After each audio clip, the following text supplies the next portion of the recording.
प्रभु श्री राम के अनुज लक्ष्मण और रावण पुत्र मेघनाथ के मध्य लंका में विकराल युद्ध लड़ा जा रहा था। दोनों ही योद्धा अपनी अपनी युद्ध कलाओं के प्रबल ज्ञाता थे, क्योंकि दोनों योद्धाओं ने शास्त्रों के साथ साथ शस्त्रों का भी प्रभावशाली प्रशिक्षण लिया हुआ था।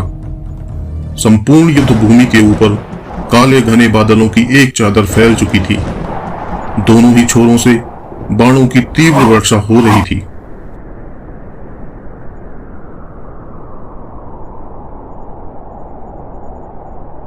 यह युद्ध अप्रत्याशित रूप से काफी लंबा खिंचता जा रहा था। वहीं दूसरी ओर देवलोक के सभी देवगणों की नजरें भी इस विकराल युद्ध पर टिकी हुई थीं।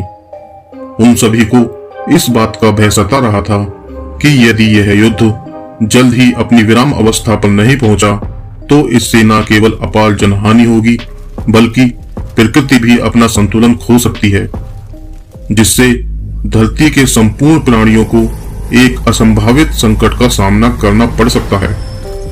उनको यह चिंता सता ही रही थी कि तभी मेघनाथ ने शक्ति बाण से लक्ष्मण पर प्रहार कर दिया, जिसने अनुज लक्ष्मण के वक्ष को बुरी तरह घायल कर दिया और लक्ष्मण मूर्छित होकर धरती पर आ गिरे। क्षण भर के लिए संपूर्ण प्रकृति अंधकार में डूब गई, क्योंकि इस प्रकार के परिणाम की किसी ने भी आशा नहीं की थी।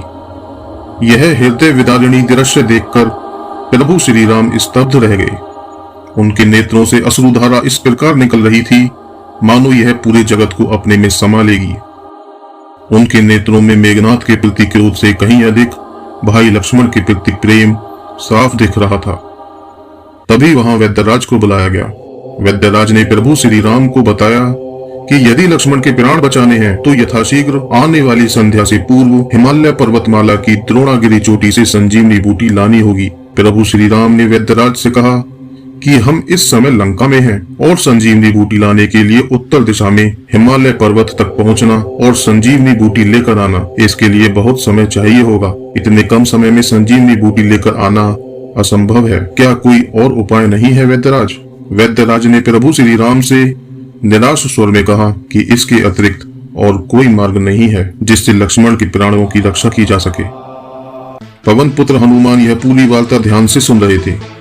उन्होंने प्रभु श्री राम से कहा कि प्रभु, मैं संजीवनी बूटी वहां से लेकर आऊंगा, कृपया मुझको अनुमति दीजिए। प्रभु श्री राम भक्त हनुमान को अच्छी तरह से जानते थे। उनको पता था कि इस संसार में यदि कोई इस कार्य को कर सकता है तो वे सिर्फ उनके प्यारे भक्त हनुमान ही हैं। प्रभु श्री राम ने पवन पुत्र हनुमान को संजीवनी बूटी लाने के लिए अनुमति दे दी। हनुमान जी महाराज ने वैद्यराज से पूछा कि हे वैद्यराज, मैं उस जड़ी बूटी को पहचानूंगा कैसे? इस पर वैद्यराज ने उनको बताया कि हे पवन पुत्र, वह संजीवनी बूटी अपने अद्भुत तेज से अपने चारों ओर का वातावरण प्रकाशवान कर रही होगी।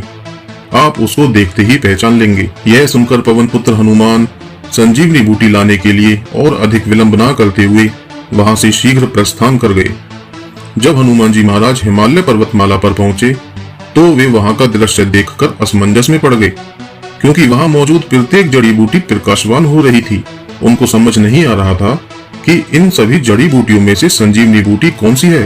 तभी उनके हृदय में एक विचार उत्पन्न हुआ और उन्होंने हिमालय पर्वतमाला की द्रोणागिरी चोटी से कई गुना अधिक बड़ा रूप धारण कर लिया और अपने भुजबल से संपूर्ण चोटी को उठा लिया, जिस पर संजीवनी बूटी के साथ साथ और सभी जड़ी बूटियां मौजूद थीं। एक सच्चा भक्त अपने प्रभु के लिए कुछ भी कर सकता है, चाहे वह कार्य असंभव ही क्यों ना हो। फिर क्या था, बजरंगबली उस द्रोणागिरी चोटी को लेकर लंका की ओर चल दिए। जब वे अयोध्या नगरी के ऊपर से निकल रहे थे तभी राजकुमार भरत की नजर उन पर पड़ी। भरत ने सोचा कि यह विशालकाय वानर हमारा कोई शत्रु है जो पर्वत से अयोध्या नगरी पर प्रहार करने आ रहा है। उन्होंने तुरंत बजरंगबली पर बाण से प्रहार किया। पवन पुत्र हनुमान अपनी ओर आते उस बाण को निष्प्रभावी करने ही वाले थे कि उनकी नजर उस राम नाम पर पड़ी जो उस बाण पर उत्कीर्ण था। यह देखकर बजरंगबली महाराज ने उस बाण को निष्प्रभावी नहीं किया। वह बाण सीधा आकर हनुमान जी महाराज की जंघा पर आग लगा। बजरंगबली महाराज ने नीचे उतरकर अपना वास्तविक रूप धारण किया और भरत को समझाया कि वह कोई शत्रु नहीं है, अपितु मित्र है।